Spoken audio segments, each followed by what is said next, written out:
India's economy has been hit by months of lockdown this year, but the online gaming industry is surging. Companies are rushing into capitalizing on the country's massive market. Rebecca Bundan reports from Mumbai. Since the pandemic hit, Abhishek has largely stopped going out socially because of restrictions and fears of picking up COVID-19. Instead, the public relations executive plays online video games every day after work and for several hours at the weekend. His favourite is Battlegrounds Mobile India, which he can play with friends remotely. For me, the pandemic made me play games more. Not just for stress relief, not just to enjoy myself, but also to forget what's happening in reality, forget the bad news, forget all the pandemic itself. Online gaming was already growing in India before the pandemic, but the crisis has given a massive boost to the sector. Between 2020 and 2022, analysts forecast that the number of online gamers in India will rise by 40 million to about 370 million, while the value of the market will almost double to $2.8 billion. Yeah, I think this has been one of the hottest sectors in India in the past year.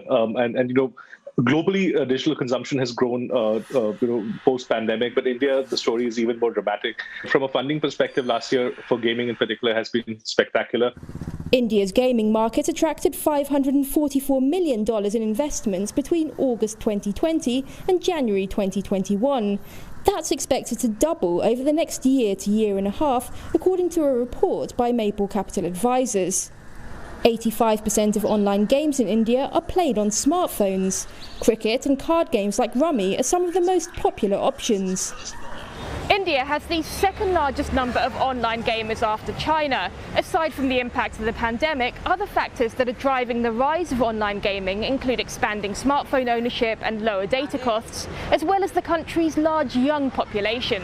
Apna game khelo MPL par. Mobile Premier League is one of India's most popular online gaming platforms, with about 60 games and some 75 million subscribers today, compared to 40 million early last year. Most of its gamers are male and between the ages of 25 and 45. Users can play casually or compete for prizes in tournaments in a category of gaming known as esports. A significant chunk of users who come to the platform end up becoming paying customers. And when we say paying customers, more often than not, these customers are paying us very small sums of money. Like this is like 10 rupees or 15 rupees, to put that into context, about 20 cents or 30 cents, right? And what happens is, the sheer volume of customers that are there and the sheer volume of internet users that are there in India, when multiplied into those small microtransactions, end up creating a significant influx of revenue.